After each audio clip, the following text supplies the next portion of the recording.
Football Show with Burger King. Watch live at 5 p.m. weekdays on YouTube. Join the conversation on 0808 17 17 700. Talking Scottish football first. We sure are. Paul Cooney here in the company of Jamie Murphy of Ayr United, the former Rangers and Scotland star, and Darren O'Dea, currently of no parish, but surveying his options, but delighted to have the former Irish international player, Celtic of course, many others as well, is with us. And happy St Patrick's Day, Darren. Happy St Patrick's Day. Yeah. Thank you. And Jamie, welcome to the programme. We are going to ask all-time favourite Irish player, but we will come to it because really everybody is thinking about the title race. Rangers and Hearts separately looking to get to the sunshine in a few weeks' time, Jamie, during the Scottish Cup weekend. They'd both love to be in it. Hearts were out it for a long time. Rangers, we know the story the other week. A good move to go in April, do you reckon, to go for the sunshine?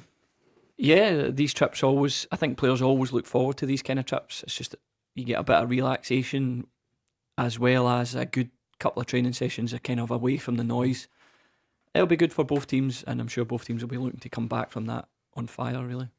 What a weekend. Hearts, they're not going to collapse, are they? But that was not expected down at Rugby Park.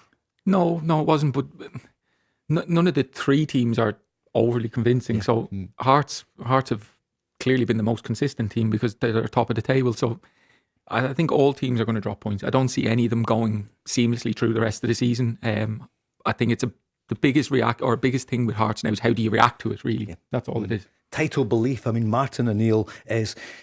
Jamie, I'll ask you now, who is going to win it? 8 games to go. Danny Rule talks about 8 cup finals.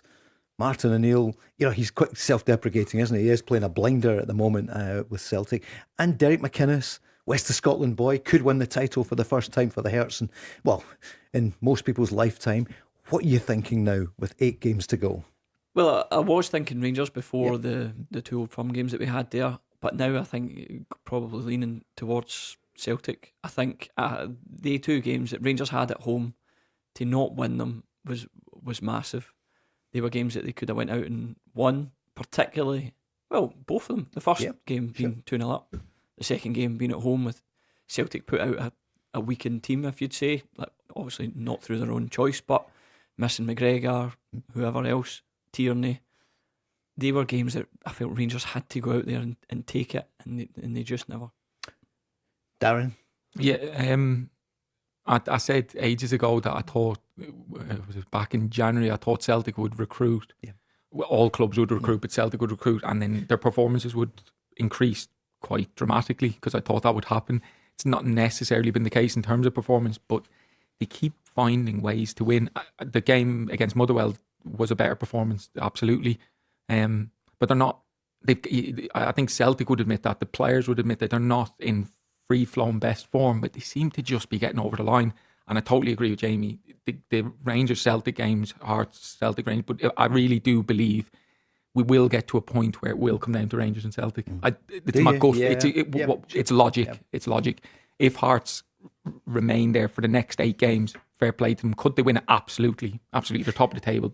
My gut feel is, I don't know, I think Rangers and Celtic will be there at the end of the season, and it could actually come down to the last game between them. It's a marathon that becomes the 100-metre sprint at the end. Yeah. Who's going to do it? Yeah. 0808 17 17 700. We'll go in the lines in a second or two. Here's the managers first of all. About the title belief, Danny Rule, after the win at the weekend. Honestly, our performances in the last couple of weeks, even the result was not there. I felt how strong we can press. We have a physical side. We have weapons in front. We can score nice goals. And if you bring all this together, then we can win a lot of games until the end of the season. 2 Romans getting the goal that Jamie was there. I want to ask Jamie about it because obviously you're close to the St Mirren interim manager. Martin O'Neill at full time after the 3-1 win. It was a great win for us. Naturally, I'm delighted with it. Thought it was a really good game of football. Motherwell are a very fine footballing side, no question about that. And it was one of those where you just felt it was just going to be really open, and so it proved to be. Motherwell were very dangerous throughout the game, and we fought back brilliantly to win. So let's go on the lines. First up then, calling Go Radio 0808 17 17 700 is Stevie. Hi Stevie, good evening.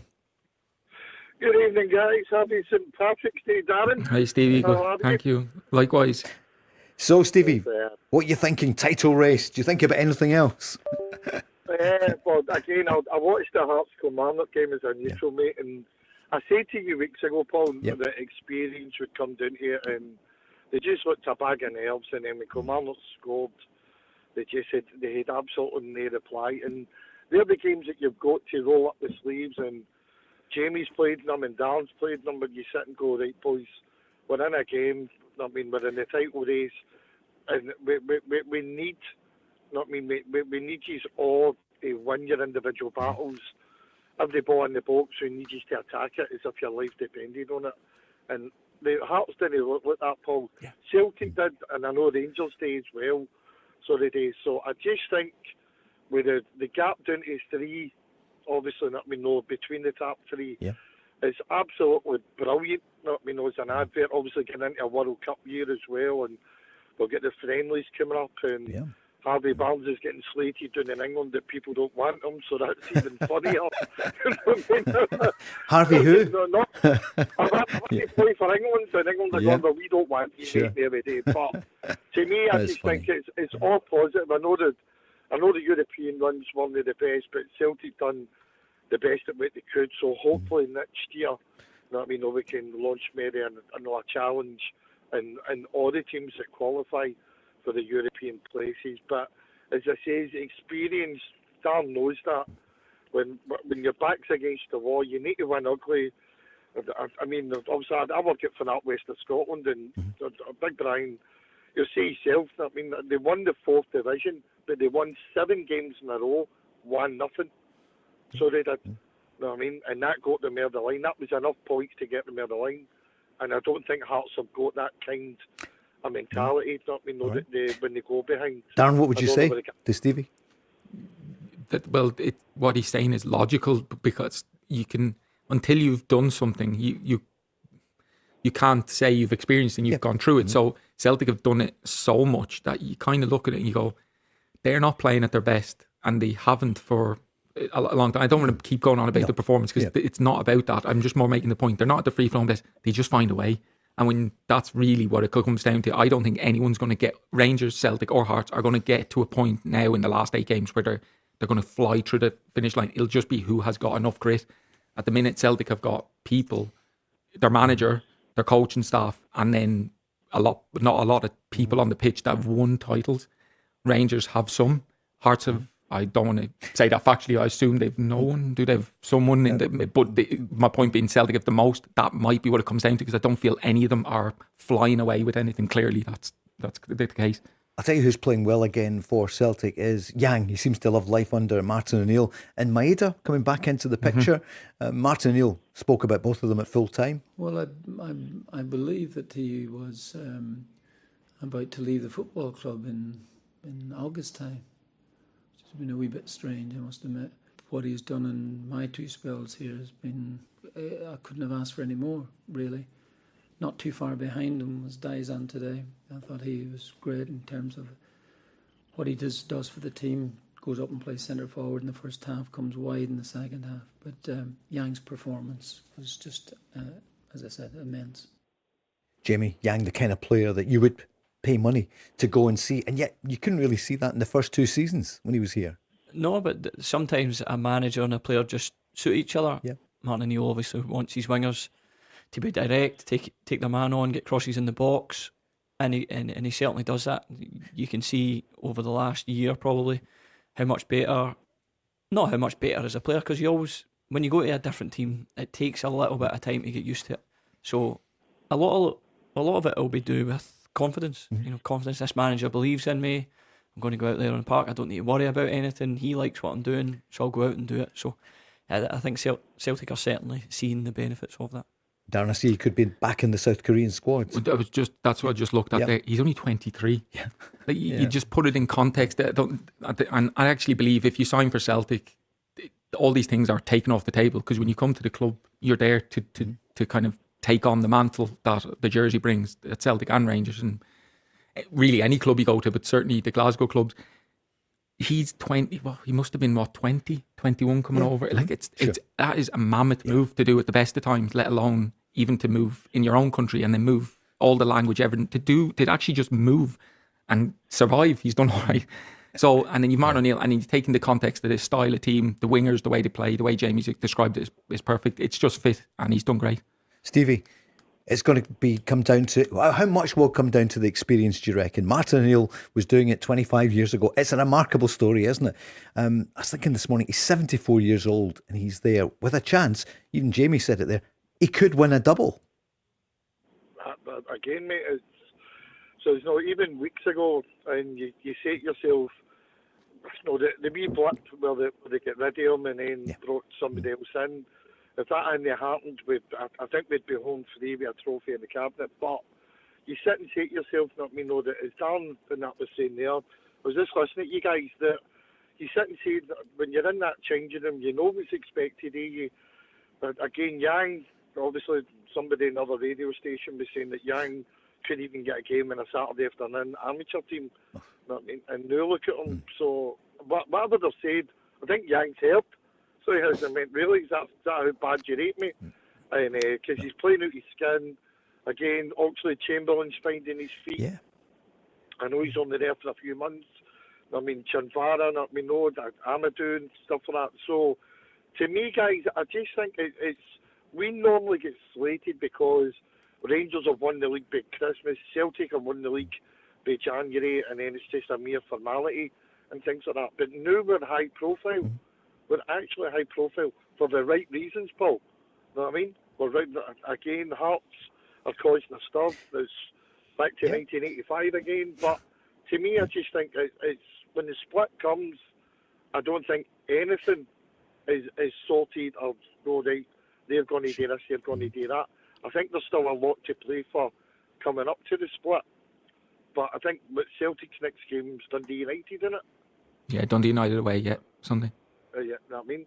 And again, that's another tough place to go. Yep. I watched the Dundee derby. Oh my God, man. I mean, 2-0 done. Everybody's away home. And then, I mean, but we went on there.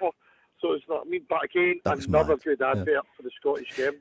Jamie, I'm just thinking there, Danny Rowe, what a chance for him as well. So we're speaking about Martin O'Neill, we'll talk about Derek McInnes, but as a Glasgow station, what a chance for Danny Rowe to win the biggest trophy in Scotland in his first season in a club that was 13 points behind. Yeah, it's the whole reason he's here. I mean, you can talk about showing the team a style of play, wanting to play this way, that way. The reason he's here is to win the SPL. That is almost the end of it. Yeah, you can do well in Europe, you can win a cup or two, but a Rangers manager's here to win the league. That's basically why he's here. So it's a great chance for him. There'll be 8 tough games, there's no doubt about that, but is he a good enough manager to go out and do the right things week in, week out? As I said, it's not about showing them a style of play or wanting them to play this or that. It's about him putting out a team to win on a Saturday. And some of these players that he's brought in to really show what they can do. I'm thinking Scott Olsen, for example. He's not the only one. There's a number of players who came in under Russell Martin. Some of the ones that he brought in. Two Romans is doing really well. Chikwani, everyone seems to like, but you could do with seeing a bit more from Scott Olsen. Yeah, obviously being at the game at the weekend, I didn't think he'd done much when he came on. He looks as if he needs an injection of pace or I don't want to say enthusiasm because that's not fair for me to say about another player, but you can tell he's got the ability because he very rarely takes a bad touch. He's comfortable with the ball. You just want a bit more. I don't know. I don't know what's missing, but he's got it's a big end to the season for him as well. If he wants to stay at Rangers, he's got to perform. Because he's 9 million, isn't he? Darren, what do you think of Scott Olsen? Have you seen enough? Not enough. But I've seen what Jamie's basically seen. You can see the talent. It's the kind of impact, and I think naturally players like that, if they don't perform at a level, they can look a little bit. I'd say this word very, very lightly, but lazy. They look a little bit like enthusiasm is a good word, but probably that's far from actually what he's thinking and feeling. But you can look like that, so it's something he's going to have to get over. But again, these are the things when you come to these clubs you have to deal with. The next 3 games for Rangers are huge. Obviously, we'll start on Saturday night, the Aberdeen game at home, and they play before Celtic. Celtic don't play until Sunday, and some Celtic fans will say, why is this? I guess it's for the telly, Sky on Sunday. But What are you feeling for Saturday night, Jamie? This is a huge game for Danny Rule, because people keep saying it. If Rangers don't win this one and they had too many draws, they're probably out of it, but they're not. So Saturday? Like you said, it's going to be like that every week, isn't it? They're going to go into the game thinking, we have to win or we're out it, which is probably not going to be the case. Yeah, sure. But a home game against a team that hasn't been great all season. Yeah, they've got a new manager, and I feel like they'll be a little bit more defensively sound than they have been. But Rangers still have to be going into that game thinking of 3 points. Because Stevie Robinson normally is really good with his defence, isn't he? He's really well organised. Chermiti, Nadiri, are they going to... I know they're turning up, but you're just not seeing what you expected from him, given that he scored so many goals against Hearts and Celtic. I think we've said it before. Chermiti comes... Again, Jamie will probably have seen a lot more of him. He comes across as a player that just wants the big occasion. Well, he's only done it a couple of times, so we're going to take it with a pinch of salt, but he's arrived in the big moments at the minute. You need to keep doing that to survive as a number 9 for Rangers, because you can't just come up with the big moments. You need to be playing in every moment, basically. But I think you'd be on the fence to see where his career goes, but he's another one that we've spoken about. You can see the talent. You can see why he's come to the club. There's a difference between coming with talent and actually being able to impact something and deal with the surroundings you've got up here. It's a different ball game. Stevie, young Max Diamond, you'd see his goal for Arsenal just before you go. What a talent. And are we getting enough? Well, we're not getting enough young players coming through, and I know you coach a team, you coach young players, and you're passionate about it. We'd love to see some Max Diamonds. I mean, there have been some up here as well, but more of those is what's needed. Again, obviously, Finley Curtis is in the Scotland squad, Paul. Yep. So you say to yourself, get Lyle Cameron in, again, get all the young boys, Lennon Miller, get them all in there. So it's not me, because I'm not going to say too much about an Arsenal player because I'm a Spurs fan. All right. So, of course, right. Thanks again, Paul. Thanks for that. But no, again, it's the game's struggling at the lower levels, and guys like Phil Blair and all that, they're trying their best to get Rangers off the street, and they get absolutely no help, no support, no encouragement whatsoever. But the guys, again, they do it for the love of the game, so that they can try and make a difference. One of their lads just obviously made their debut for Celtic, so he did, and Phil was again, big Rangers man, talking about him on Saturday at the Finale game, and he was so proud that the wee man who started at mini kickers came all the way through, and now he's made his professional debut. So that's what it's about, Paul. But we need more of that. We need 14, 15 every month. Those making their debuts. Other level guys, and we just don't have it. You're absolutely right. Every day. Yeah.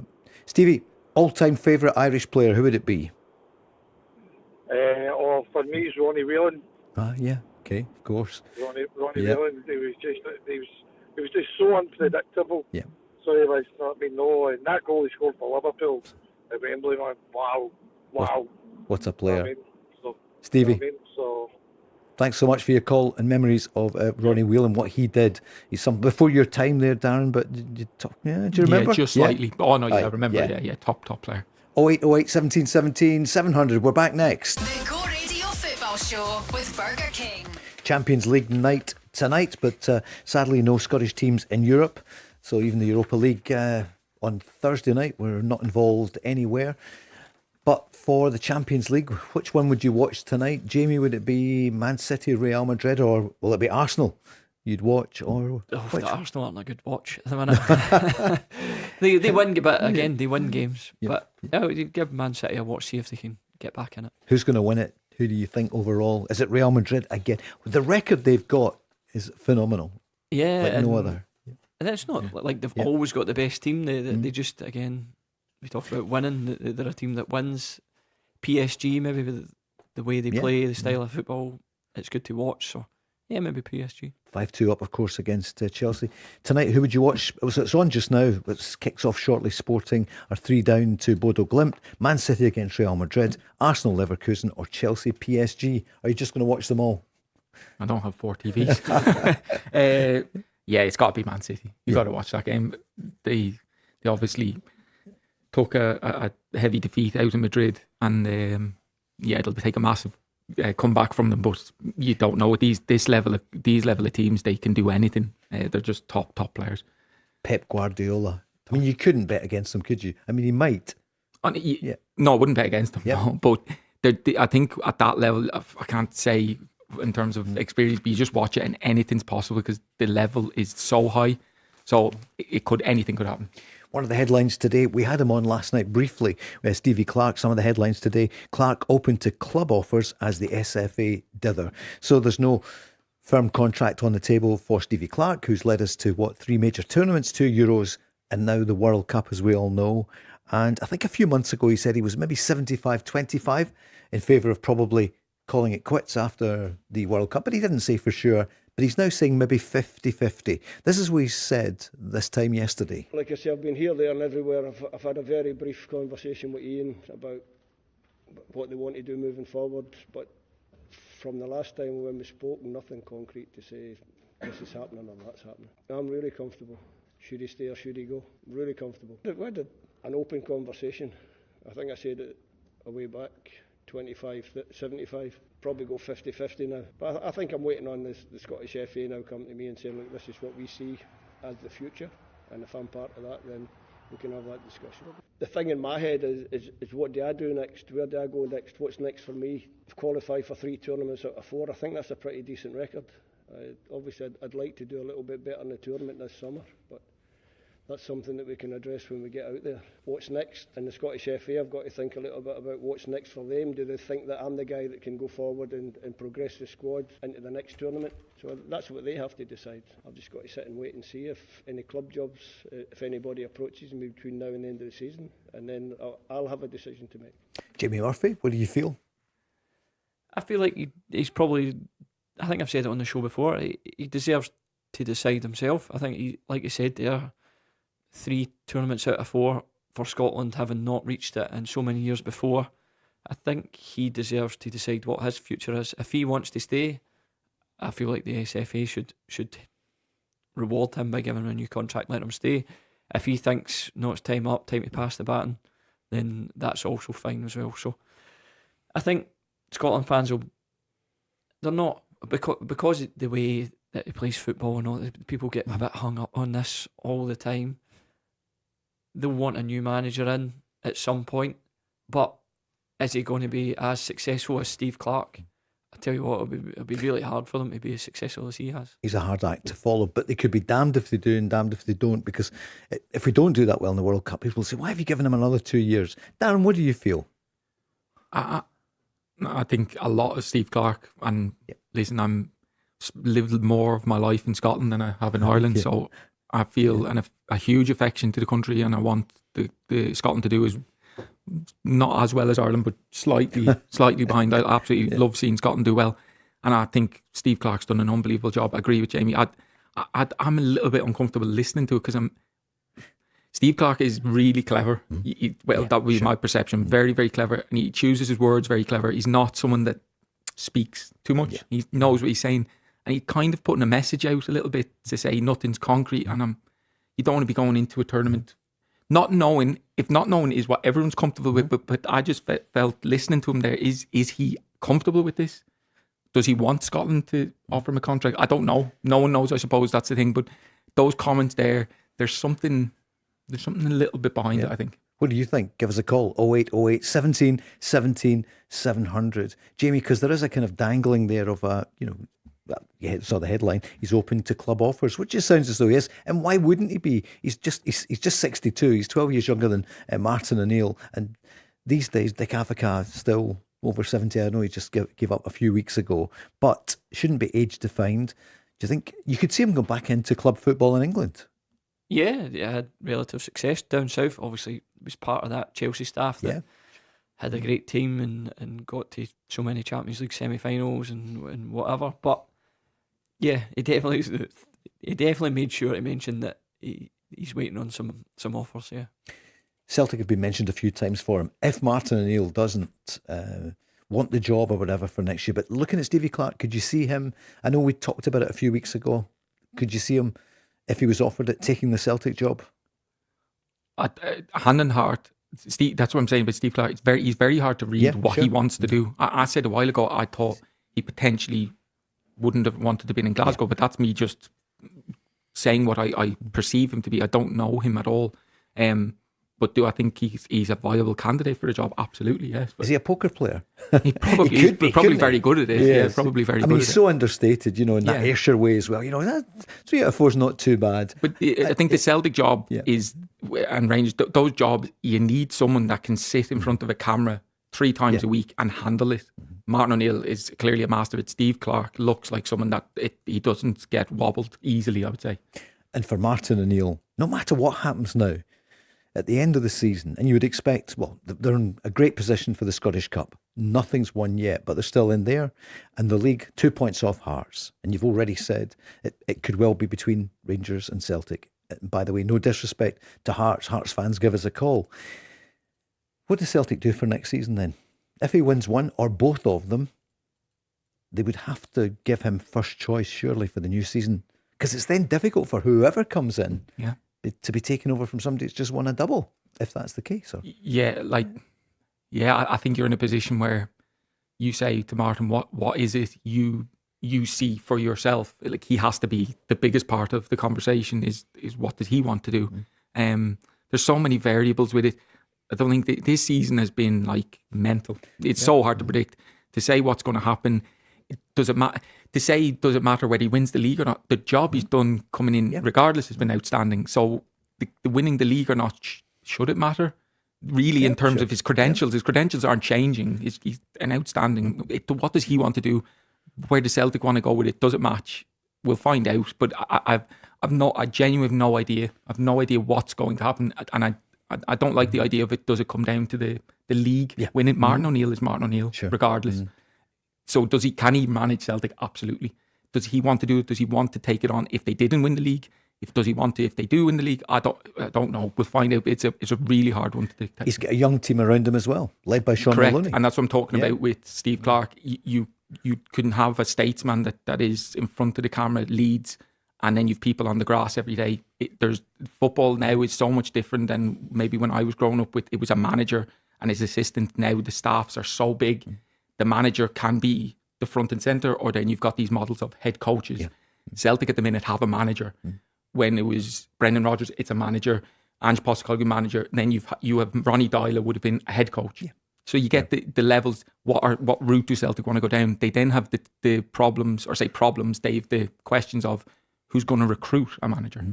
Who are these people that are going to do it? So there's a lot to be answered at Celtic, and Martin O'Neill is obviously the pivotal piece in it, but then Martin has a lot of work to do around the club as well. So there's so many things going on. Mark, a Celtic fan, is on and he's saying, is the danger, and he wants Celtic to win everything. He goes to games home and away, and he's just been on saying, what worries him though is that the directors of Dermot Desmond, the biggest shareholder, thinks, everything's fine. That is a danger. Or surely Dermot Desmond, the billionaire, de facto owner of the club, says, right, come on. They've got away with one then this season, but they have to get some change. And I'm not saying not of Martin O'Neill. Who can you trust to get it right, given that the people in the building, or maybe he's gone now, the Paul Tisdale, who thought that Wilfred Nancy, no harm to that man who was wanting to bring his family over here, but was totally unsuitable for the enormity of the task at Celtic in Glasgow. Yeah, the question is, it's a fair question. That's what I'm saying about Martin winning the league or not. Why is that the defining point? So what route Celtic want to go down, it should be what is the best for the club moving forward in general for next season and then beyond. I think Celtic have a lot of work to do in that domain. Yeah, for sure. Jamie? Like Dan said, I don't think the remit for being the Celtic or Rangers manager should be you have to win the league. It should be you have to be challenging for the league every single season. Now you can miss out with like an own goal or whatever, but you have to be there come the end of the season. That's the most important thing. Now I get it, if they don't win it for 2, 3, 4 years, you're toast. Then that's a problem. But like Rangers, like Russell Martin lost his job because Rangers were out the league already by the time December came, or what we thought they were out the league. So yeah, I don't think it's fair on Martin O'Neill that if Celtic miss out by a point or goal difference or whatever, that he can't get the job, he definitely can't get the job. That shouldn't be the case. I think it's a great point. It shouldn't be defined by just, you either want, and Martin O'Neill wants to do it or doesn't, and start to plan now, because they need to. We know the windows have been so poor. The days of Ange Postecoglou in the summer of whenever that was, 2021, wasn't it? This guy came in that we hadn't heard of, and suddenly he got all those signings, and he got most of them right. You'll not meet a bigger fan of Ange, but he got the early ones right. Yes, sure. He got the first ones that came in that remind, and then Kyogo was the one that just pushed them over the edge. And then you had, I think it was Daiz and Rio, the Japanese players, but Juranovic came into the team. They just did really well early, and then they probably went back to the Japanese market, and it's impossible to get it all right, if that makes sense. But you need, at these clubs, you have to get momentum, and Ange managed to do it. And I think people do forget a little bit, like the first part of his career was, I think it was 3 out of the first 6 they lost. You could see what he was trying to do. And I remember, I think it was Boxing Day away to St. Johnstone, and they were decimated with injuries. They were hanging on to, and I think they won 1-0. And you're thinking Celtic need to get to the January window, and then boom, and they hit Hatate. And it went, and then it was like no stopping them. You have to get, at these clubs, at any club, you have to get through those sticky moments. And Danny Rowell's having one now. Not sticky, sorry, because he's to manage to get back to where he is. But he's got these moments now in these games against Celtic. You have to get over the line somehow. And that's what you get dictated by success up here. Mark, I hope that answers it for you. But I know what he means by it. If Celtic wins something, you go, oh, wow. But I think it's so deep this year that they've gone from, double winners last year, should have been the treble, to suddenly, the issue with Brendan Rodgers and. Sorry, my point, just for to answer that clearly, is when he says if they win the league, they think everything's all right. Is he saying Martin O'Neill shouldn't? No, he's not. No, I know he's not. But what my point is, sure. So what is right? I'd like I to. guess that's resources. He means because I think, I know because he comes on quite regularly. Is the resources is maybe not going to be enough there? Are Celtic going to invest? Rangers have to invest, and are investing. The 49ers are now in there. What are they going to do? The pressure for Danny Rowe, big responsibility at the moment, because they're giving him the tools. Right, the 28 million spent in the summer, nothing to do with Danny Rowe, and he did brilliantly to get that tune out of those players. Many of them misfits. They'll invest again, I would imagine, this summer. It's going to be a different game for next year. Fascinating for the two Glasgow clubs, because you've got Tony Bloom's money through at Tynecastle, and he ain't going away. They're improving. Their player recruitment is so good, isn't it? It is. Well, it has been. Certainly recently, Chukwueze looks like he could be a really good player, one that you could maybe sell on. Romans, I think Rangers fans have taken him to heart straight away. The mention of Arthur Newman and players like that. Wow. But there's a long way to go to get there. But he has started really well. He looks comfortable on the ball. He likes a tackle. He can go forward. He can defend. So they've definitely hit the right one with him. I think it almost puts more pressure on the manager, the fact that the board is spending money. I think if the club isn't spending money, as maybe we have seen at Celtic, the fans are more likely to get on the board rather than the manager. But if you're wanting a player and the club are going out and buying them, your job as a manager is to use them in the team and make them play well. So there's not really any excuses for Danny Rowe. I get there's maybe excuses. There was earlier in the season for Celtic where Rodgers said we couldn't get the players and this and that, and he was going to sell a couple. But Rangers don't have any excuse now. The board are signing who the manager wants. I'm saying who the manager wants or who the club want. So whether it's this year or next year, again, I don't want to say it. The manager has to win the league, but he has to be there come the end of the season. And on the recruitment, I was thinking as well of Tony Bloom and Hearts, who have a model, Jamestown Analytics, which I think the others are in the wake of that. You'll know about it, Darren, having worked there not that long ago with the recruitment at Celtic. It seems to be, and I don't just mean Celtic, with Jamestown Analytics, how much better is it than how much can they depend on analytics to lift that club, which it has done? Will that continue next season, do you think? I wouldn't want to go against it because the guy that's backing it is got serious substance behind him. I suppose time will tell, but I would certainly think Hearts will continue to recruit good players. The analytics side of it, it's hard. It's something I've experienced a lot of. You naturally, when you're on the side of football, you want to watch with your eyes. Yeah. Data is, you can't, it's the only way of kind of seeing the full picture of the world, because you can't physically send enough scouts around the world, no matter what resources you have. Sure. It's so much easier if the information's coming to you and then you've got systems that filter it out. They've clearly got a way of filtering this information that identifies brilliant players. So everyone's got these systems. They clearly have a system that's working outstandingly well. It sure is. What do you think, Celtic fans, Rangers fans, Hearts fans? What do you reckon? 0808 17 17 700. The Go Radio Football Show with Burger King. Let's get on the lines. Paul is on. A Celtic fan has dialed 0808 17 17 700. Evening, Paul. Hey, evening, Paul. How are we doing? Good, thanks. How are you? Not bad. Not bad. Not bad. Just is that good, not bad? Or yeah, you said a wee bit. No, I'm trying to keep a lid on it. Right. I'm just phoning up to speak a wee bit about the job that Martin O'Neill's doing. Yes. Now, I was there his first time around when I went to Seville and stuff like that. I don't think I really appreciated him, but I think I appreciate him more this time round.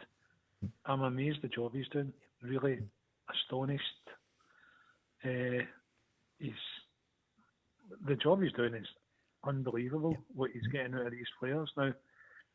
None of them are playing well. Now, even Yang, this might not be popular. I don't think Yang is anywhere near Celtic class. He might end up Celtic class. Maeda's not playing great either. I thought as well people went a wee bit over the top about how well Hatate was playing when he came on in different recent games, right? I don't really buy into that, but what I do buy into is he gave these guys fight and a bit of fire in their belly that they never had. The guys that they brought in January, I wouldn't say they've improved the quality of the team at all, but I think Martin O'Neill saw the positions that they can use, and every one of them's fought. Every one of them is playing. We're not playing well at all, and we're not playing well. We've not played well for ages. But even on Saturday, when we went 1-0 down, no one part of me thought we were going to be here. Really? The shift that they're playing in, I thought it's unbelievable. I'm astonished. Jamie, from the Rangers angle, and your own thoughts as well about Martin O'Neill, is he the biggest fear you've got? That Martin O'Neill factor, which is real.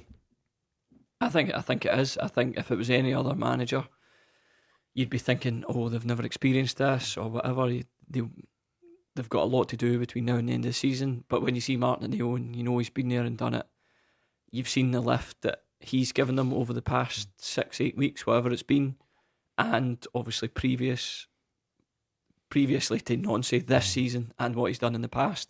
I think he's the one that scares everyone else the most. I think he has that thing about him where when he talks, everyone listens, whether it's at a press conference and journalists are sitting there just listening to every word he's saying, or Celtic supporters or supporters of other teams.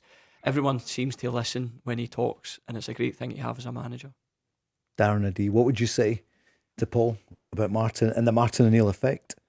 Yeah, listen, Martin had the respect of everyone, a lot of respect from everyone before he came. I went through a trend of watching the games and thinking, Paul's completely right, the team hasn't performed, and I got to a point where you think you can't sustain winning, playing like this. But now it's becoming admirable that how can you keep winning when you're not playing? And Paul's completely right. It's coming from grit and just at times just hanging in, sticking. And when you watch it maybe for a short period, you think you need to improve. When you watch it over a long period, you think they've got a bit about them here. It's kind of nearly flipping the fact that they're not performing and winning and getting line. It's not a fluke now. It's not a fluke. When they first came out, I thought you can't keep doing this. You need to improve your performances.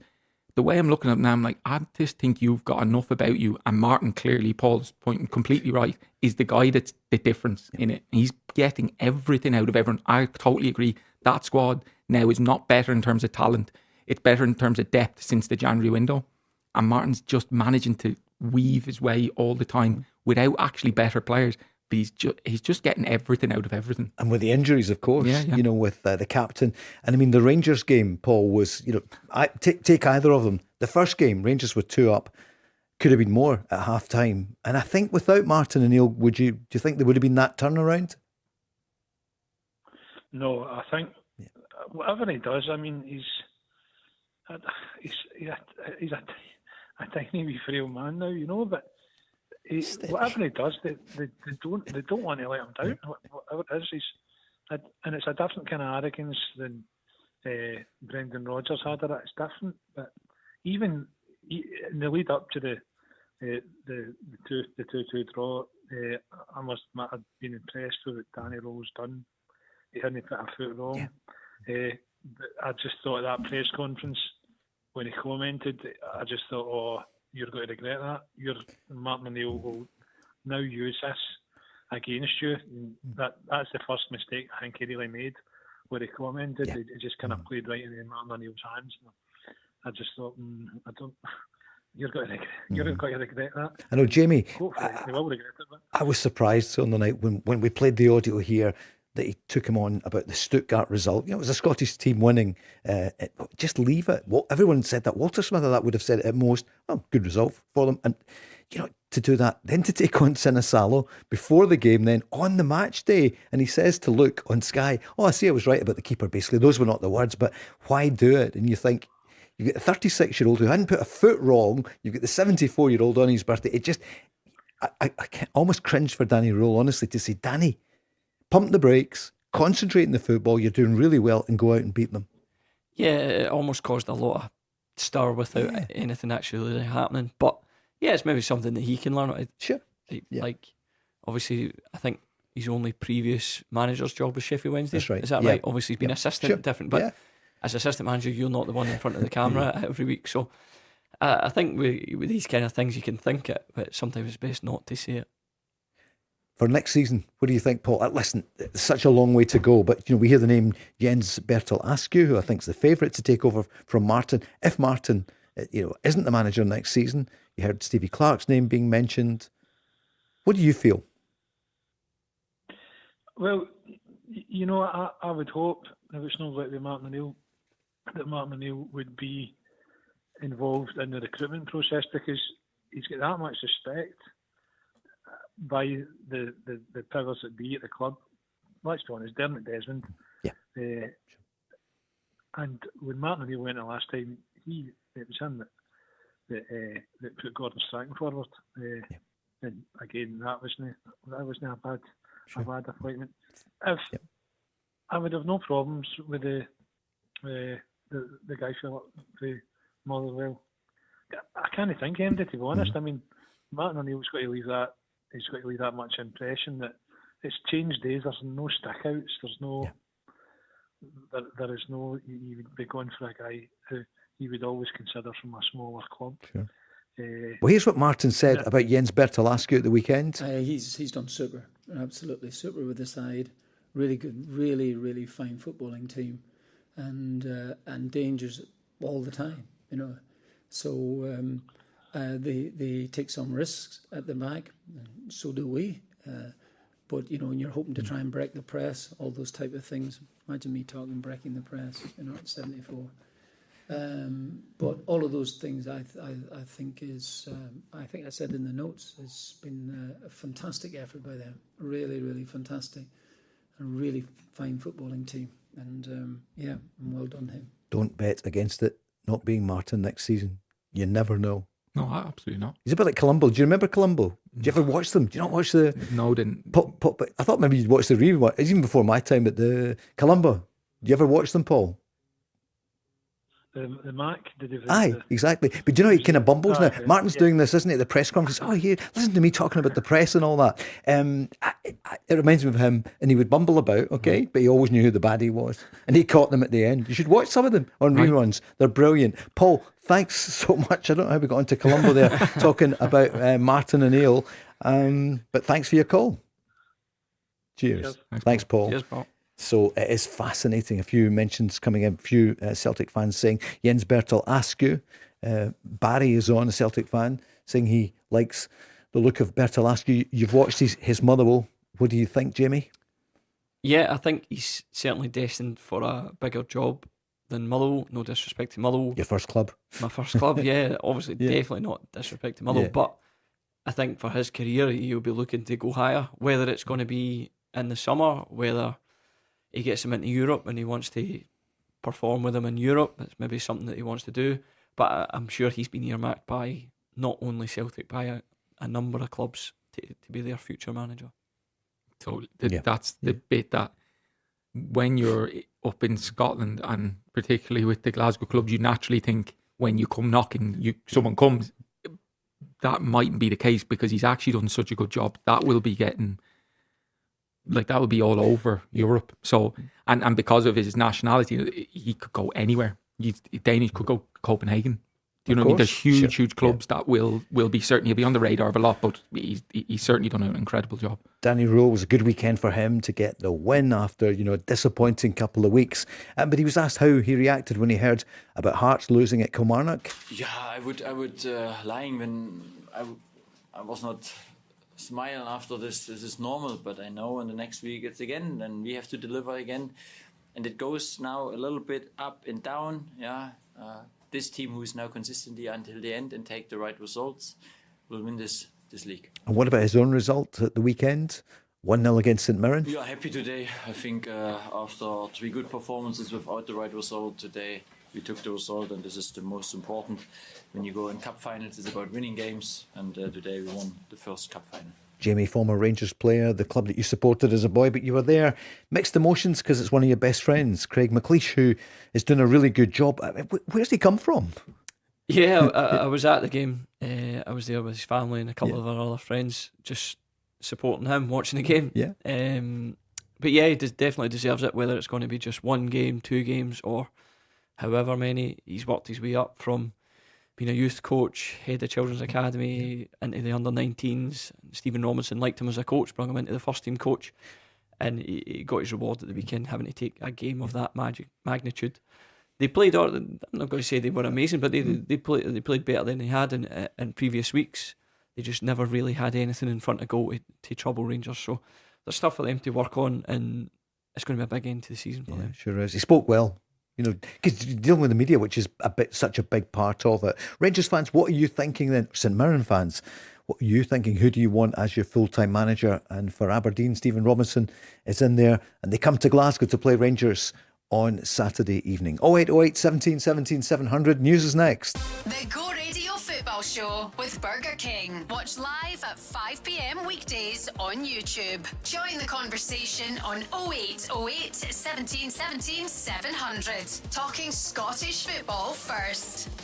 Thanks to Connor for the news there. And I'm mentioning Connor because he's a big Partick Thistle fan. They're still in there. Jamie Murphy, you're obviously there with Ayr United. It's been a tough number of weeks. The Jags staying in there. St Johnstone going to be hard to catch. But the playoffs have still got to be the aim for you for Ayr United.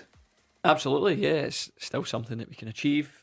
Maybe the form hasn't been best over the last 6 to 8 weeks. But, we've got games coming up at home that we hopefully can go out there and win. This weekend, a West of Scotland derby, the Ton coming to town. Greenock Morton, yep. Morton, we call them here. We know they're from Greenock. We love Greenock. It's Morton. Yeah, it's not the BBC Greenock Morton. Yeah. Morton. A tough game for us. Yeah. Our home form has to improve if we're going to get anywhere. So hopefully that starts this weekend. How's the manager? Yeah, he's all right. We played better on Saturday there than we did during the week. We were poor last Tuesday. And he let the boys know. Yeah. So we were definitely better the weekend. Probably deserved to win the game. Just couldn't get that winner. Darren, it's a tough race there. Every season, it's difficult division to get out of, isn't it? Yeah, it's one I watched a lot of in the last kind of 18 months, just with loan players been out and general interest in watching different games. But yeah, speaking of fair with Jamie, it's like some of the clubs. You look at it and you go, you don't know whether you're fighting relegation or going for promotion. That actually must be really, really difficult to handle. Like, where are you sitting in here? But it's brilliant viewing. It's brilliant to watch. It's always so competitive. So, and you can see the league table right now. It's still very much the same. Box office Friday night, 7:45. The Jags against St Johnstone. Pretty defining, Darren, isn't it? At the top of the table. Yeah. Yeah. Mark Wilson, obviously known well, has done really well there. Of course. So, Yeah. You So- played alongside him? Yeah. Yeah. No, I would have played a number of years. Yeah. So he's done fantastic. He's done really well. And they well, Jamie would know because he's played against him, but they play some good stuff. So, I'd love to see him do well. Yeah, they have been. They were excellent. Partick Thistle, we played them a couple of times. I think it definitely suits Partick Thistle a bit more when the pitches are good, but it also suits St Johnstone more when the pitches are good as well. So the two of them have had to adapt a little bit to what they were earlier in the season, but they've got good enough players to change and do that, and they're showing that now. Great young players is what we're talking about tonight, and the best Irish players that maybe, Darren, with you first as an Irishman, on St Patrick's Day, who would you, one or two that you've really admired? I think you always go back to the first tournament I remember, and that was 94, USA 94. Okay. Yeah. And Paul McGrath. Paul McGrath would be my...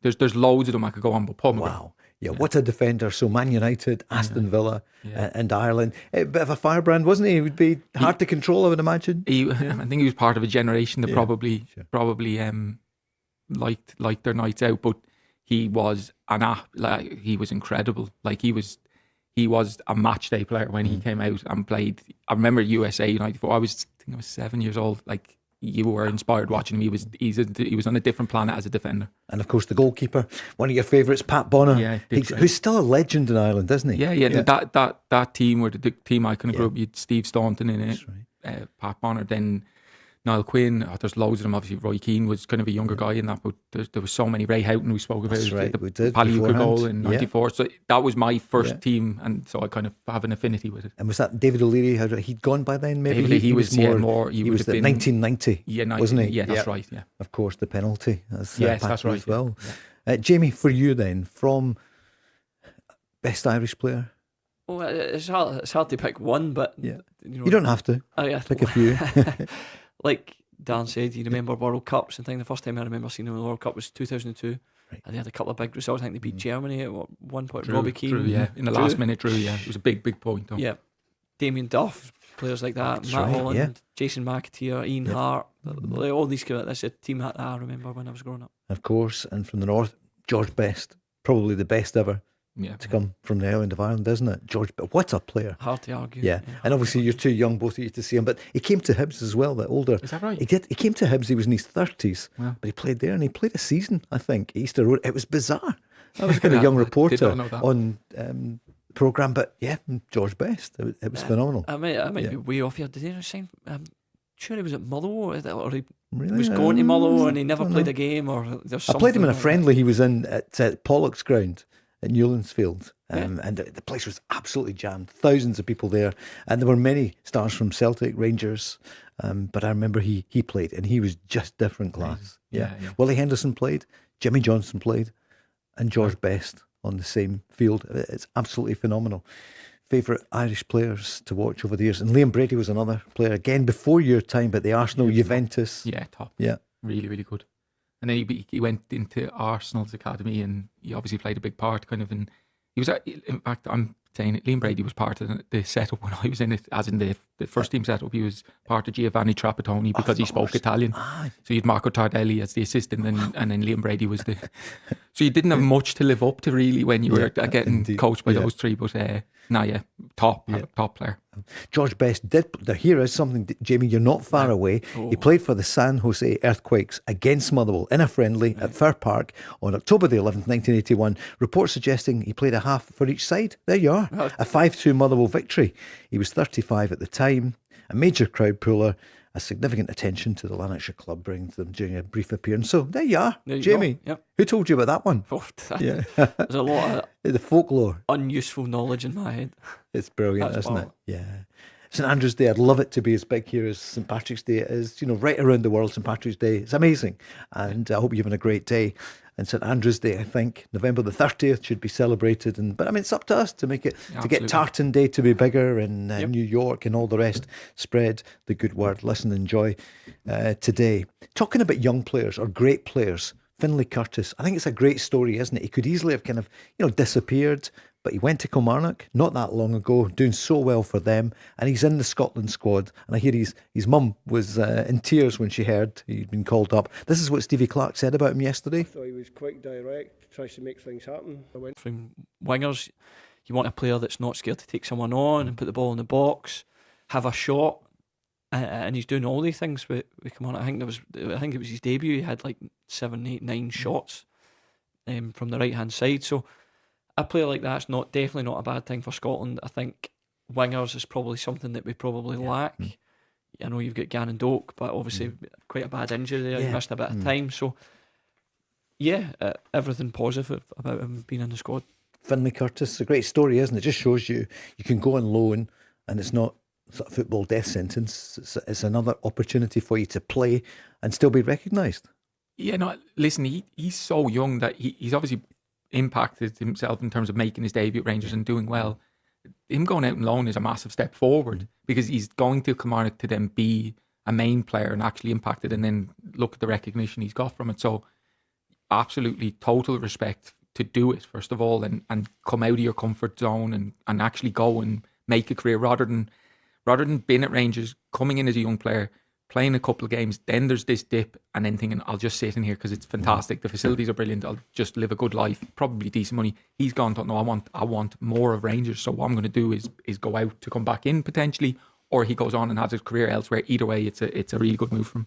You were out on loan. You both were at different times, weren't you? Too many times. Too many times.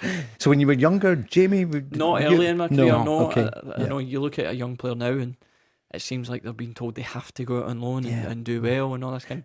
With myself, I benefited a lot from just training with the first team every day from 16, 17, 18 years old. I think at Motherwell, that was probably bigger for me than going out and playing at a League 1, League 2 team. Who were you learning from, sorry, in that team, in the Motherwell team at that time? Oh yeah, a lot of players. Keith Lasley. Oh yeah.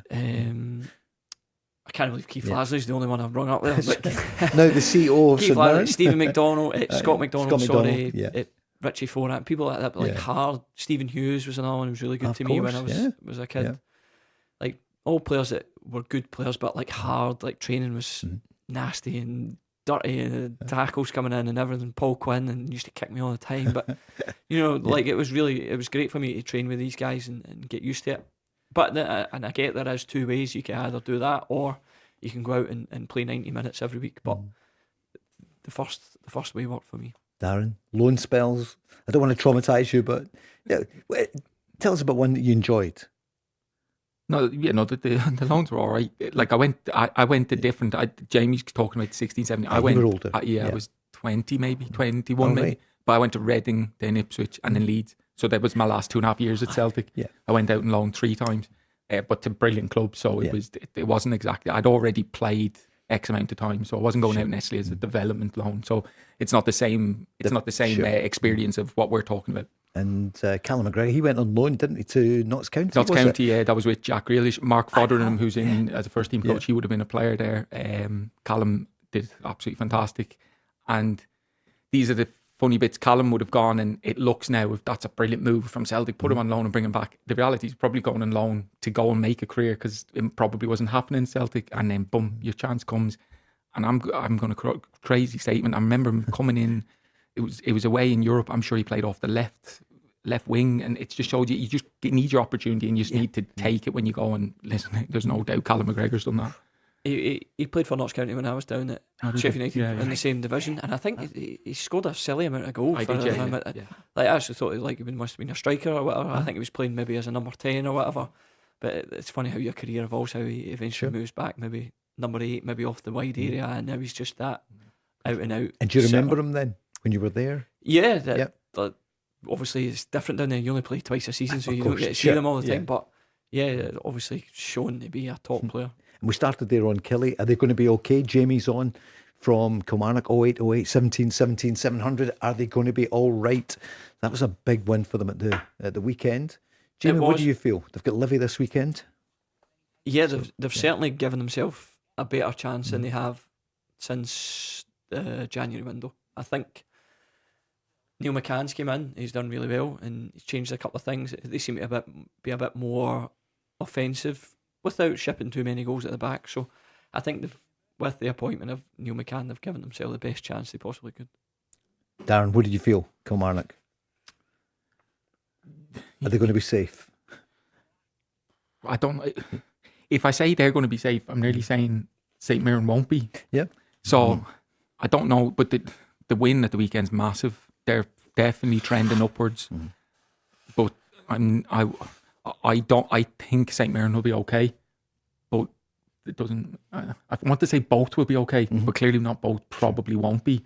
So it's hard to say. It's hard to say. I think St Mirren, if they get the next couple of weeks right in terms of whatever they do in terms of recruitment of manager or just sorting that out in general, which they will, I'm sure, they should be all right, and that might cause a problem for Kilmarnock. I can't see Aberdeen getting dragged back into it, so it's going to be between St Mirren and Kilmarnock. I would back St Mirren in that battle of them two, but Kilmarnock have done clearly really well. And yet two big West of Scotland clubs, and at Livy, Marvin Andrews, what a job he's doing. I know it's draw after draw after draw. Martin Bartley, sorry, I beg your pardon. But I always say that. I know. Marvin Andrews, the Rangers fans always talk to me about Marvin Andrews, but well picked up. Marvin Bartley's doing all right, isn't he? Yeah, he's doing great. And we did a course together a while back. He's a really nice guy, and he's done great. He's obviously had the experience of being a manager, Queen of South.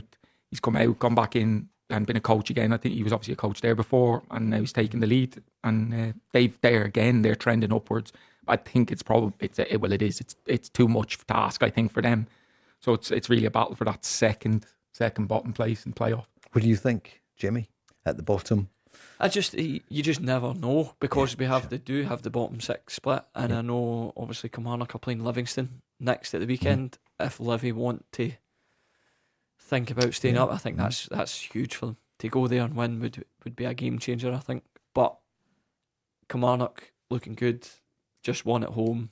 I still think Kilmarnock will win that one. What do you think? Give us a call. 0808 17 17 700. Let's go back to the near top of the table. Hearts on 63, Celtic on 61, Rangers on 60. Danny Rule got a win, and my goodness, they needed it after a poor run into March. And he was happy with his team's response against St Mirren. It was the result today. I felt this in the morning when we meet each other. There was so much energy in the dressing room. It was fantastic. There's so much belief in our group. There's no doubt that we can achieve something this season. But you have to take the results, and today we did. I think the table now looks better than before this match day, and this is great. A bit more on the players and the mood. Our mood was during the week okay. We were disappointed. We spoke about this. But we are also, we recognize how strong was the performance. This is very important to understand, not the result, the performance. And with this, I see my group growing. And since I'm here, there's never a day where I think, they have so much doubt in the mind. No, they go again.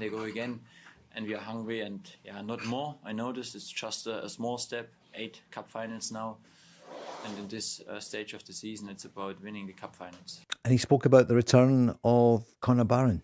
Yeah, very happy. He worked really hard in the last couple of weeks, but especially on the 6th position, there's a big competition at the moment with Nico, Tochi, Conor and Dio. I have 4 nearly available. I think Dio will also come back soon.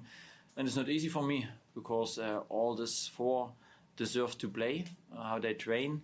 All the 4 number 6s gives me different profiles, and just 2 can start. 1 will be on the bench, and 1 will be sometimes not in the squad. And this is tough, but it's not just this position. I think I also I can just highlight this a little bit. The competition on the left side here makes a fantastic job, but we have with Jaden a guy who is also on front foot who helps, and this is important. Jimmy, he's got a lot of players, hasn't he, to juggle. He's mentioned quite a few of them there. And there's no such thing as your best team anymore. We know that. Squad game, so many subs. But do you think he knows his team for this weekend against Aberdeen? What team will he need to play to win that game? I think he will. I think he should probably just be nicer saying that they all deserve it, because you can't come out and say, no, he doesn't deserve to play, because they're all good players. He's a duffer, But it certainly looks like Chukwueze and Raskin, his preferred choice. They've played most of the games. Barron is a player that I really like. He always does well. He always gives 100%. When he the same when he came on at the weekend. He gave everything he had. Diamandi's been a bit up and down, although I do think he's a good player. He can also play a bit higher as like a number 10, say. But I think his top 2 are definitely Chukwueze and Raskin. You played against some of them, didn't you? That last season? Yeah, we played them at the start of last season. It was about the time there where Raskin kind of wasn't really involved under Clement. I don't know what happened between them, or if anything did happen between them, but he wasn't playing a lot of games, but he did play against us, and he's a good player. You can tell he's got energy and stuff. You'd like to see him driving forward a bit more, but I think he likes playing as that sitting midfielder. And you heard Paul, the caller, earlier on saying about the magic of Martin O'Neill. This is Danny Rowe's chance, isn't it, to show the magic of Danny Rowe, because he's talking there about the mood with the players and all the rest of it. And I can just hear Rangers fans saying, well, they should be up for it. 8 games, they can win a title in what looked like being a terrible season. Out the League Cup, out to Celtic in the semi-final. They know the disappointment there. Out to the Scottish Cup. But then he's come in and done really well in the league. But do you think the players do realise how big this is for the Rangers support, who haven't won a title since, 2021? Yeah, well, if they don't realise they're at the wrong place. I mean, 8 games to go, you can win the league. For a team that's only won it once in the last however many years, 15. I'm sure they're getting told every day by people in the street, if they go for dinner, everyone mentions it. So if they don't know by now that this is a big chance and it means a lot to everyone that supports Rangers Football Club, then they're definitely in the wrong sport. Darren, because it's different now. You played not that long ago, but most players are from elsewhere. I mean, there was only one player at the start of the Old Firm game who was Scottish, wasn't it? Luke McCown. There was nobody in the Rangers team at the start. Do you think they do get it, the modern player and the Rangers squad at the moment, how huge this is to the Rangers fans? Yeah, you'd have to say so. You could. I think Jamie, the way Jamie kind of words it, you'd want to be off your head if you haven't figured it out now. So yeah, that it's actually not do they understand the magnitude of it, is can they handle the magnitude of it. So I think when you come up here, you realise very quickly how intense it is, and it's the euphoric feeling of winning and not getting carried away with that, and then likewise the losses, not getting carried away with that, and staying level with it. And then when the big moments come, you have to land, and we're coming into a race now. We've 3 teams, which has not happened certainly, certainly my memory, that they're all going to have these moments, and it's about who lands in them. If I had a final reflection on the game at the weekend and what he thought, because when you think about it, Jamie, that goal from Tour Romans could be career defining for Danny Rowe and for Rangers, the chance, because it wasn't a great performance, but if they'd come away with another draw, in fact, here is what he said, his final reflection on the game. This game to the other games was we had a clean sheet. This is what we missed in the last couple of weeks. And if you have a clean sheet, then you can win games. At the end, I wish that we use then this 1 or 2 chances more, then we have a calm end in the game. Even the offside situation should be not offside. Wait until this pass is coming. But it's football. It's about bring the game home. I think our subs makes also the job done. This is important. We have a very competitive group at the moment on each position, and this is also important. Jamie, not a great performance, but they got the points. But that goal itself we could be talking about it in 8 or 9 weeks' time at the end of the season. Yeah, it could be, but also from Rangers fans' point of view, it could have been stopped. It really was a mistake from the right wing back. He didn't know he was behind him. He let it go, so that could have easily been stopped. And if it was, then did Rangers show enough? I know that they've got the lead 1-0. They don't have to go for it. But you would have liked Rangers to have had a few more chances, create a few more opportunities, a few clear-cut chances, because the chances they did have came from, maybe they weren't really chances, they were half chances, but they get the offside goal at the end, but it's clearly offside. So I think Rangers fans will be wanting more. I think that is Rangers and Celtic. You can win, but you're not winning well enough. And I feel like that was a little bit like that for Rangers at the weekend. Need to take a quick break and then we're back. Show with Burger King. Motherwell fans, what are you thinking? You're not going to win the title, but my goodness, what a season it is under Jens Bertil Askew. And some good news today, Jamie, at your old club. It looks as though a new contract for Callum Slattery, although he's wanted by some clubs down south. Yeah, I think everyone in that Motherwell team this year deserves to stay. Obviously, Slattery's been a big, good player for them, but they've got a lot of options in that midfield, and what's good about them is they're all comfortable on the ball. Whether that's because the way the tactics, the manager wants it to be like that or not, yeah, they're all good football players. How did you think about their performance at the weekend against Celtic? Went 1 up. Eliza Just, of course, getting their goal. Yeah, obviously I'm friends with Andy Halliday. He said that every game they've played this year, they haven't actually played bad. They've played well. They stick to what they do. they play good football. Are they going to win every game?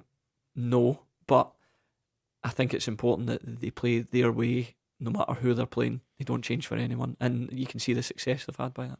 I've seen that in the record online, but it's behind the paywall now. They're saying Rangers feared that Diamonde had a dislocated shoulder after the Celtic game. Yeah, hopefully not. That's always a difficult one. Yep. I've been there with players, and it's a tough rehab because you physically can't do anything for the first little bit. Your arm's in a sling. It's every movement causes pain. I've seen some players really struggle with that, so you're hoping that that's not the case. I still buy the paper, but I see they have to pay behind the paywall. I know I still buy the papers in the morning. Yeah, supporting the journalists and all the staff there as well. That used to be the job of the young players back in the day. It was to bring in the papers for the first time. Is that right? Was Yeah. part of it, yeah. I was told originally you couldn't come to work without reading the record in the Herald in the morning. You had to read it in the Clyde newsroom. That was it. You couldn't, they would question me about it.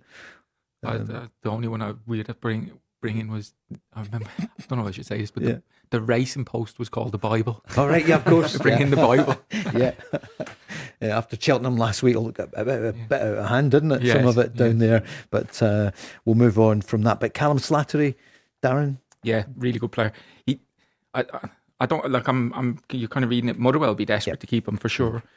He will naturally, I'm sure, look at his options. So he won't be kind of short of offers. But yeah, absolutely, I agree with kind of Jamie's point of there's no one in that Motherwell squad that you probably wouldn't want to keep hold of. They've done exceptionally well. The challenge will be for whoever it is next season. How do you go forward from here? Of course. Or probably how do you even maintain it? It's that good, but certainly that's why you'd want to keep as many players as you can. And the bank balance should be much better. It's a well-run club, isn't it? There's a community aspect to it, so... It has. It's always been terrific the way it's done. We played them in a reserve friendly early on in the year. You go to the stadium, the pitch was perfect. Even the branding around the stadium, they do that really well with the advertisement, the season tickets.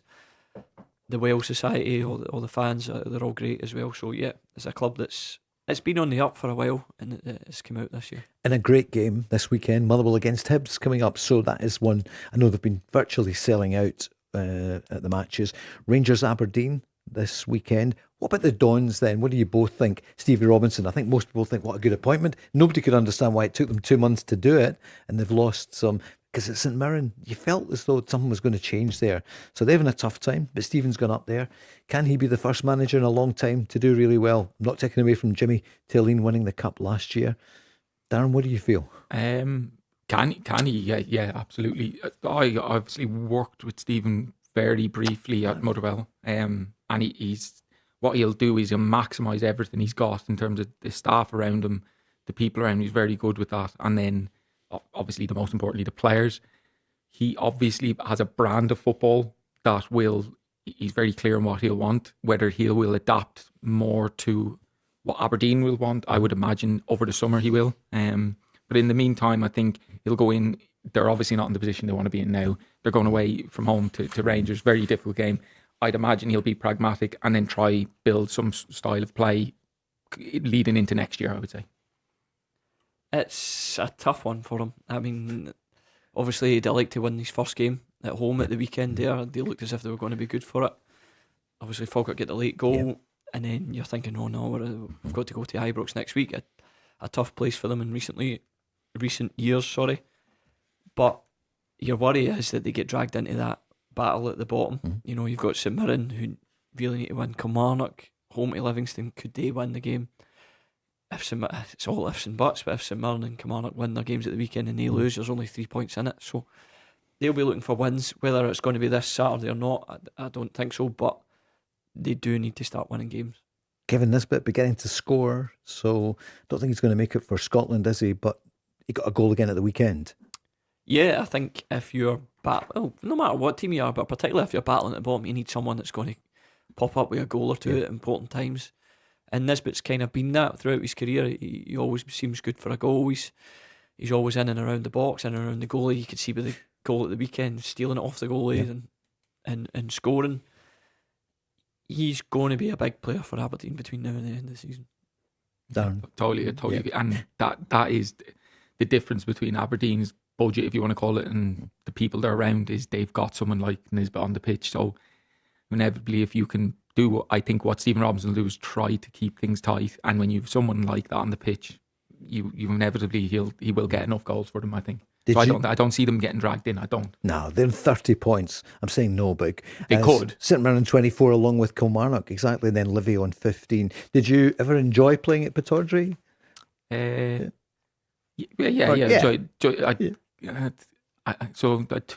I'd played there a number of times. Yeah. Our captains, if this is probably not a good thing for Celtic, but I captained Celtic on the first day of Tony Mowbray's season. That was probably the downfall of that year, actually. Even though we won the game, and you won, but then we went up later in the year and got sent off. So it was a double whammy. But anyway, that was a tough place to play. Like really tough. Yeah.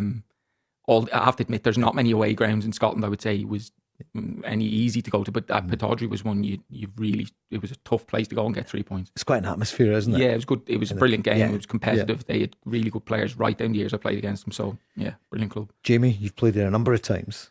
Yeah, I managed to score a couple of good goals up there. Goals I still remember. Scottish Cup game, a couple of other ones with Motherwell when I was younger. I don't think we had great success with Rangers when I was there. Don't know if I was in a couple of squads that we played there. I don't think we won. I think we maybe drew a couple. Warm reception when Rangers come to Pittodrie. Yeah. I mean, Celtic get it as well, but not Rangers, quite. they get it. Not quite. Yeah. But yeah, it's a really good stadium because it's a bit like not the old Tynecastle, but Tynecastle where they're right on top of you. It feels like fans are really close, so you can hear support or other things depending on what team you're playing for. But yeah, a great old school ground, I think. Harry's been on asking who's going to be the new manager of St Mirren. So he's called in from Paisley, 08 08 17 17 700, left a voice note, which you can do, or you can come on. So what do you think? I'd love to say Stephen McGinn. Yeah. Obviously, I'm good friends with him. He's a good friend of the show. Of course he is. I haven't asked him before people start saying things, but I'd love to see Stephen get given it. There's, you'll know as well from knowing him from the show, it's hard to find another football guy like Stephen. He watches football, he studies football, so whether it's now or in the future, he'll be a manager at some point. He reads the game so well. Stephen McGinn, did you come up against him a number of times? Yeah, must have done. You must have done. I know him very well. I don't know is the honest answer. Yeah. They're in a bizarre situation where they've won a cup, they're in a semi-final of the other cup, and then they're second bottom. So the reality is they need someone to come in. If I'm thinking of from St Mirren's point of view, they have to get someone in that can get them over the line this season in terms of keeping them in the league. And then you want to then plan someone that can take it forward for the next year, 2 years, 3 years. Can you get someone that can do both those? Stephen McGinn has never been a manager. I've never been a manager. You would be, that is a left field one to do. Sure. But then could he keep them up and take them on? It's getting the balance of someone. I can't see them not bringing in someone without experience. I can't see it. I've seen a couple of names. Robbie Nielsen was one I've seen. We mentioned a few times. Obviously been there, done it. Charlie McGrew mentioned him for that role on the show here. It's not a bad one to look at. I'm sure they will be looking at people like him. Yep. Neil Lennon's another one that's been mentioned. You know that he's going to get a tune out of the players. That's kind of his thing. So yeah, it'll be interesting to see what road they go down. Neil Lennon, what do you think? Your old gaffer, captain, exactly. But it's. I genuinely don't know what is St Mirren. You've Keith Lasley in there who's been in now for a number of years. He's obviously done a great job, and now Stephen Robinson's moved on. He's, I'd imagine, leading things, and what direction does he want to do it? He's probably handcuffed a little bit now because you can't plan when you're in this precarious position. So it's probably a really difficult spot for them, and a really important short-term appointment. But ultimately, as a club, you want to always try think for the future, but at the minute they can't. Yes, you could come into St Mirren. You could be the manager of a double winning team. It's a mad season. This. I think St Mirren fans would take that, isn't it? No matter, I know you want to stay in the league. It's the most important thing, but to win trophies is what you remember. Now, if you offered them relegation playoff place, but you're going to reach a cup final and you're going to win another cup, I think they'd take their chances. Do you think so? Yeah, I think so. Yeah. Wow, it's a good way to put it. Yeah, indeed. Remember Wigan did it, not a double, but they won it in the FA Cup, didn't they? And then they went down, you know. Birmingham, that was 10 years ago last month.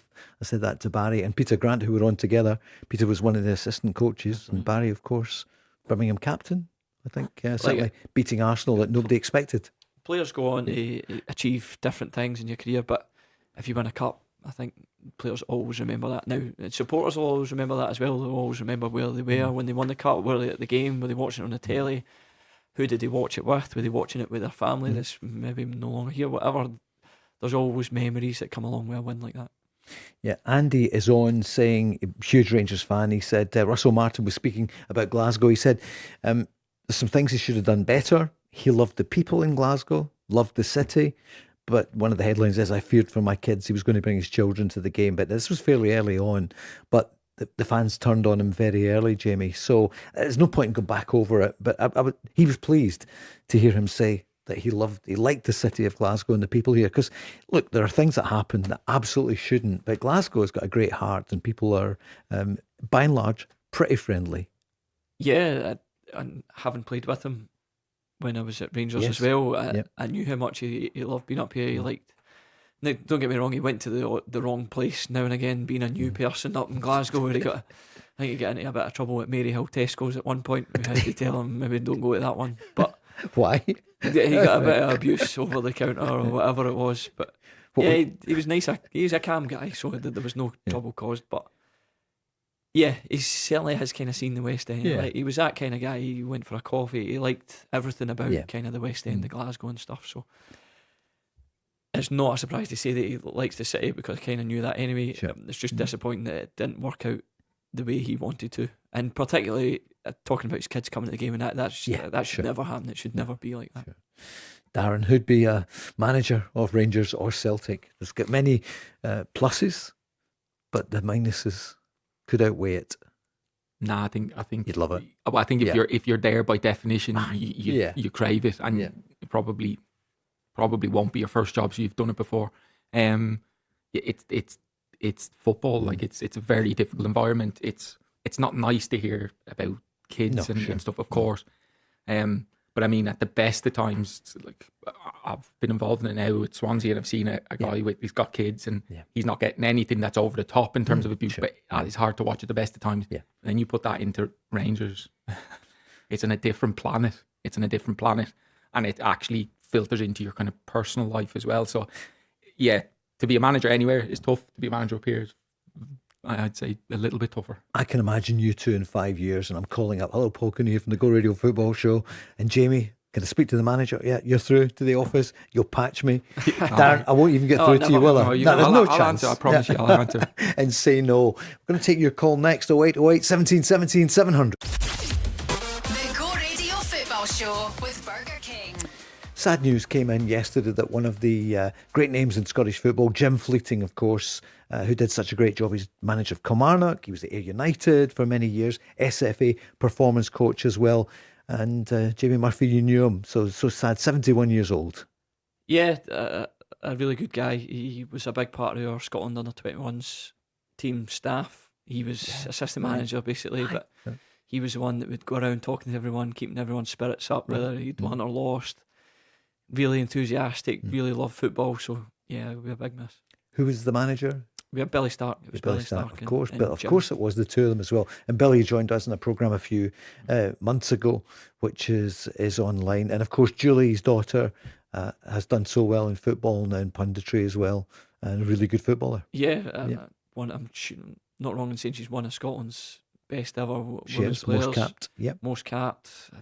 However many ridiculous amount of goals, played for Arsenal, all these kind of teams and stats. But yeah, I'm sure a miss for the family, a miss for everyone in football. And in football, you need that kind of character, don't you? The assistant manager who, it's good cop, bad cop at times, Darren. It's a different role. Yeah, it is, yeah. And I didn't know, certainly Jim as well as Jamie would have, but I did all my licenses, obviously, through the Scottish FA, and he was a massive part of that. And I'm not surprised hearing Jamie speak of the energy he brought, because he certainly brought that in the courses and was a brilliant kind of tutor to everyone that has gone through the licenses. So, a big miss. Yeah.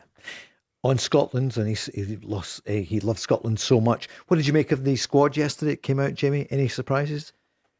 I think maybe a couple to everyone up in Scotland. Maybe Dom Hyam. Yeah. Maybe one that I've not heard of before, not seen a lot of. Andy Irving, another one. I know he's been in previous squads and stuff.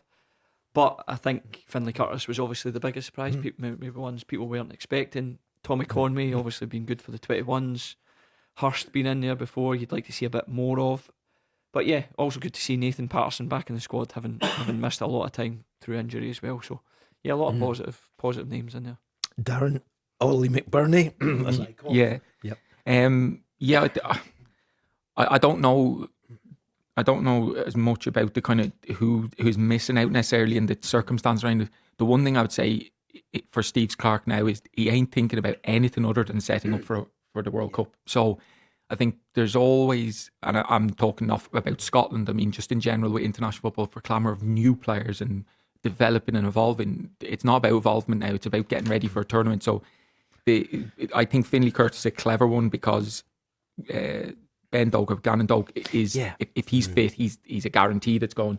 So you don't want to bring in nearly someone, and he does really well because Gannon Doak's coming in. Do you know what I mean? If he's fit. So I think giving him the experience, there's reasons around, I would say, all the selections, and the main reason will be preparing for a World Cup. I see Gannon Doak was on the bench last week, but he wasn't fit. Somebody had pulled out at the last minute, so he was there, and the manager said, go on the bench, but he was never going to come on apparently. No, but it's brilliant because Jamie alluded to earlier, he's had obviously a bad injury and he's now coming back to form, and you'd love to think he'll get a nice little run of minutes and lead him in, and he'd be really fresh to go. And one thing he is impact. He will impact any game he plays in. What about the chat about Andy Robertson yesterday? It was there again. You know, his contract's up in the summer, just 31 years old. Liverpool not playing nearly as much as he was. But there's still rumours that he would like to go to Celtic. He has said it publicly. At one point he was there as a boy. Could you see it happen? No, because Kieran Tierney's there. Exactly. But that's the only reason. Sure. Would Andy Robertson be a good player for Celtic? Absolutely. I just don't see it right now because you've got Kieran Tierney there, you've got Srirachi on loan. That'll obviously come to a head. So there might be someone that will come in that position, but I can't see it being of that ilk. Because it would be unique, you know, the Scotland, the two of them are so important. And the manager found a way to play with them, but it's completely different for Celtic. I don't see it. Would I like to see it, of course, but I don't see it. Unless Celtic go back to the Nancy back three. But I don't see that happening either. That's a Rangers plot you're coming up with, isn't it? Yeah, the Nancy back three. Brendan Rodgers, Pat's been on saying, word for Brendan, who's doing so well in the Middle East. He's flying, what a run he's on. Ridiculous, I think they were I think they're now pushing right up, but it's a crazy run they're on. I'm not sure the exact kind of stats around it, but he's gone out and certainly got a tune out of it quickly. Well, the man who replaced him, and then actually Mark Guidi said basically Martin O'Neill was fired. I think that was the word that he used last week in the programme. When you think back to that period when Celtic had Hearts coming to town, then they had the Cup, they had a European game, and then obviously they had the Cup final to St Mirren, and that was a period that Celtic fans, they want to forget. But it's Martin O'Neill in the dugout now, and he spoke at the weekend about the man who scored, Chavanchara, who stood up, took the penalty. He took the penalty, I think he took the ball off Alex, believe it or not. So that was big because that's everything riding on the game. He took the penalty. Obviously had a bit of confidence from scoring on Sunday. But it was a big moment because, you know, like a lot of us, we still have to win the crowd over. And so he took it, and that's well done to him. And he helped make the goal for Yang, the last goal, which gives you a bit of a cushion.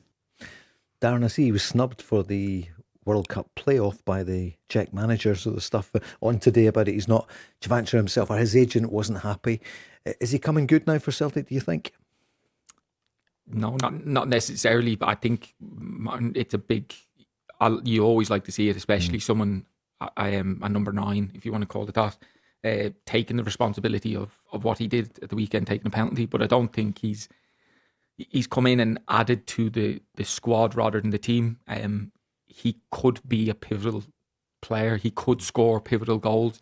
I don't think he's been like a revelation for Celtic or anything like that. I think Martin touched on it the minute he walked in the door. Martin said he is not your stereotypical number 9. He probably is a guy that wants to drop off the game. He's ended up playing wide for other clubs that he's been at, and I can see why. But he's a talent. There's a talent there for sure. It's just whether he fits up in that single number 9. At Celtic, could he play a big part? Yes. I don't think I don't think he will be the difference, if that makes sense. John Kenny going away, Johnny Kenny going south. Was that? I'm not trying to pin a blame on somebody, but do you think they maybe wish they'd kept him just now? No, I think the depth now in Celtic squad's fine. I think what they've got clearly is going to be enough. I just think it's funny that the guys that came in January that everyone was kind of waiting on, they're not going to be the guys that probably get you over. It's the guys that were already in the building, but they probably just need the support in terms of the massive injuries. They didn't have depth. They have depth now, not in terms of necessarily loads and loads of talent, but they have enough depth to just get the biggest of their players through the games. Oxlade-Chamberlain, that was some strike, wasn't it, Jamie, at the weekend that just bobbled right along the line. Yep, right along the line. You actually thought it was in when you watched it again, but no, good save it looked like, to be fair. Yeah, tipped on the post. But he's a player with quality. He'll do well in a lot of the games. I'm not going to say he's going to play them all, but he certainly brings that experience of, you say, being there and done it before. Yeah, he's not done it in Scotland, I get that, but he's won things at a high level which can only be good for Celtic. Darren, Oxlade-Chamberlain, are we going to see more and more of him? Do you think he's getting fitter, getting the game time? Yeah. He's definitely going to get fitter for sure. The talent, and he's obviously played at the highest level and done it at the highest level. I think he will help massively. I just think the guys that will get them over the line were already in the building and have been, whether that's Callum McGregor, Liam Scales at the back. It'll be the guys that have been there, but they needed help, and these guys are absolutely supporting the show. And Celtic up at Dundee United this weekend, so Rangers will have played Aberdeen by then. Hearts will play Dundee. Do you think Hearts are going to win against Dundee? Yeah. Well, they have to. Do you think Rangers will win against Aberdeen? Yes. Yeah. So Dundee United against Celtic. So you know that city so well. What about the derby the other night? Wasn't it crazy? 2-0 up for United. 94 minutes have gone. There's 1 minute remaining. What happened? I know, mental. It's something obviously I experienced twice. The Dundee derby is brilliant. It's honestly brilliant. The atmosphere. And then when you put a kind of finish on the game like that, it probably sums up the season this year. Scottish football is just mad. And Jim Goodwin did look shattered at the end. I guess I'm asking in the context of Celtic there on Sunday. Was it the old backlash from Dundee United? I think Celtic, if you think, I just think of it as a player, they'll have trained, travelled up, they'll probably be just going into dinner about half time-ish. Like the players will be fixated on the Rangers game while it's on. And they'll say, "Oh, we don't pay attention. We look after ourselves." They will watch. Do you sit and watch it together? 100%. Say you watch it together. It's not necessarily like a group thing, but everyone will know what's going on, the score, and it will filter through. I remember when you were kicking off the same day, and there's a couple of hours in between. You knew if you were the team kicking off afterwards, and there'd be a time where Rangers were drawn in the 94th minute, and you would be feeling like we're, and next minute they'd score, and it honestly affects you. It does 100%. So it can be it could be the biggest boost if one of those teams drops points, and it can also put more pressure on you if both teams go and win. Who's going to win? I think all three teams will win. Hearts, Rangers and Celtic. I think all of them will get through this weekend unscathed, and then it'll go to the next weekend. Jamie, same to you, but a different route. Hearts against Dundee. What do you think? Yeah, it's important for Hearts. I mean, if they don't go out and win after obviously the bad result last week, a home game they're expected to go out and win, then there could be problems. But I do think they've got enough to beat Dundee at home. Rangers against Aberdeen. What do you reckon? Full house? Yeah, I think it will be more difficult than people are expecting it to be. Do you? But I still think they should come out on top. Yeah. And then Sunday, so that would put, obviously, because you went for Hearts there, so Hearts would be on 66, Rangers would be on 63, Celtic on 61 going into the game. What do you think, Tannadice? I think it's probably the toughest game for any of the big three out of the lot of them. Dundee United, they've performed well against Rangers and Celtic this year at home.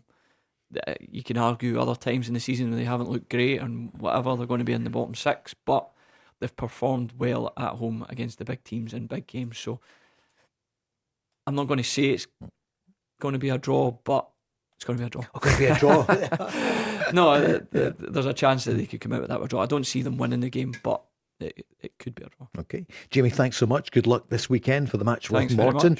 Leslie Ann, who works with us, is a Morton fan. She doesn't agree, I'm sure, but good luck with that Darren, have a good week, and hopefully we'll see you next week as well. Brilliant. Thanks so much to everyone. We're here again tomorrow night. Looking forward to that. We'll be here live from 5. Have a great evening.